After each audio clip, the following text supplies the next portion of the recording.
Hello, everyone. Wow, so yesterday was the day, 1st of June was the day we finally launched our new wind research archive. Right now, you can see only one person's profile, but over the next couple of weeks, we'll introduce a total of 5 artists. And yesterday we started with Soyolmaa Davaakhuu. So I wanted to talk a little bit about Soyolmaa's art and how she does it, how she has been doing it, and what kind of effect her art had in our sector, especially in the Mongolian visual arts sector. So I mean, of course, you can go online and read her biography and you read the curatorial statement I wrote, but I also want to talk about it because I think writing and talking is, the way it is understood is quite different, for people. So I would like to talk more because I talk differently than I actually write. And yeah. I mean, first of all, Soyolmaa Davaakhuu is a living artist who has been making art, painting for over 25 years. And she has 12 solo exhibitions so far. She was part of like 4 group exhibitions all over the world, mainly in States. But at the same time, I want to more talk about her concepts and also where she is at now, because I am more kind of involved in the last 5 years of her art practice, and I kind of saw how she was, changing and going through transformation in evolution as to where she started and how she evolved and what kind of cycles she went through, and coming to a very interesting stage now.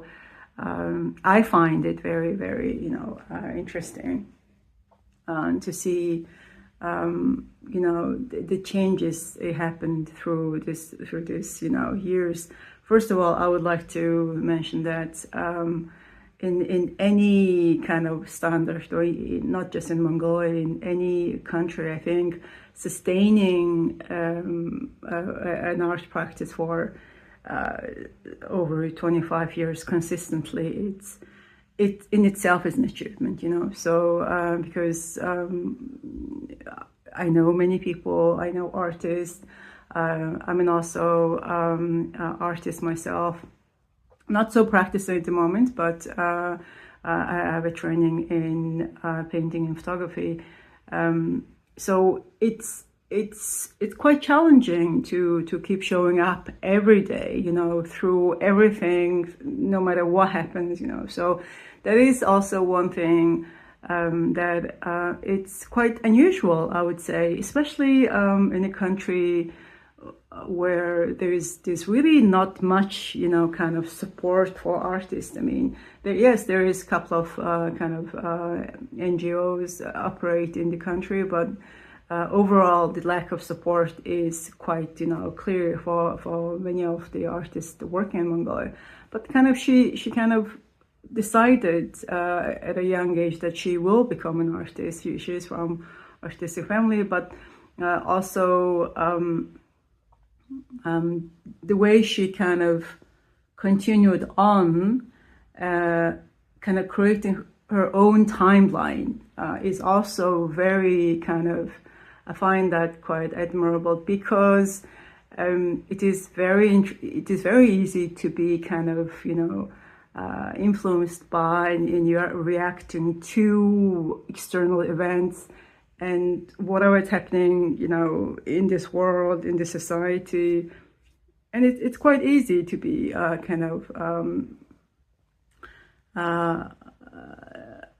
be changed and influenced by those events which are nonstop, right? So in a sense, that to have that confidence and to have that ability to hold on and have her personal timeline, and kind of having this holding on to that natural progression is also very, very important. I find in the kind of development of artists' visions and concepts, and the body of works.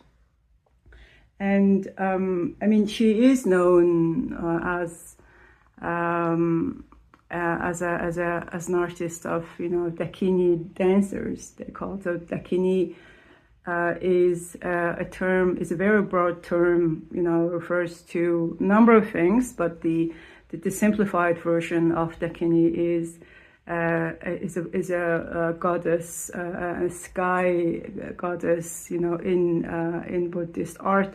But there is more to it than obviously just a goddess. So you can read in the actual text, and there's a very good research article written by Dr Tsendpurev Tsegmid about Soyolmaa's art. And you can also read that. It's available online. It's a full journal article. It goes into very, extensive detail about, the methodologies and symbolism, and also how Soyolmaa is kind of, let's say, translating the religious iconographies into kind of modern and contemporary, styles, and adding her own personal thoughts and concepts and interventions. So the decade after that article, I would say the last decade is more kind of, I would say, it's a process of freeing herself from those existing boundaries and limitations. And it can be limitations once something is dictated, or a visual imagery is dictated as it has to be like this, and it is kind of dictated, and you kind of moving only within those boundaries. But then she kind of now going through it with a very specific confidence, and confidence in her ability, is also confidence in herself, and it's a kind of the physical and also spiritual confidence is kind of really coming together as an amazing combination of synergy, I find.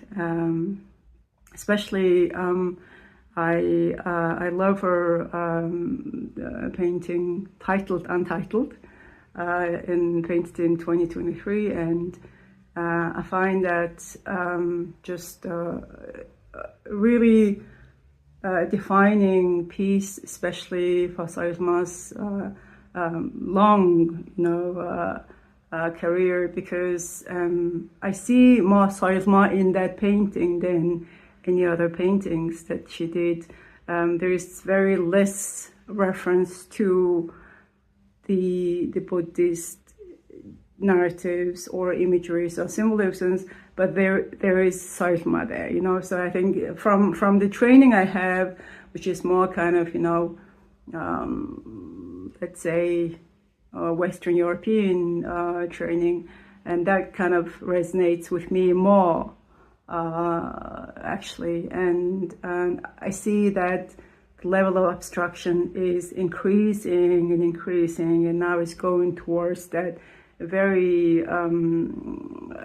a kind of almost elusive stage many artists dream of, to come to that space of total abstraction, but not kind of jumping into abstraction because she wants, to come to and arrive at that point, but it's kind of very subtle, slow, and natural evolution, over a long period of time. And she's arriving at that with the confidence of skill, and also confidence of her goal, and also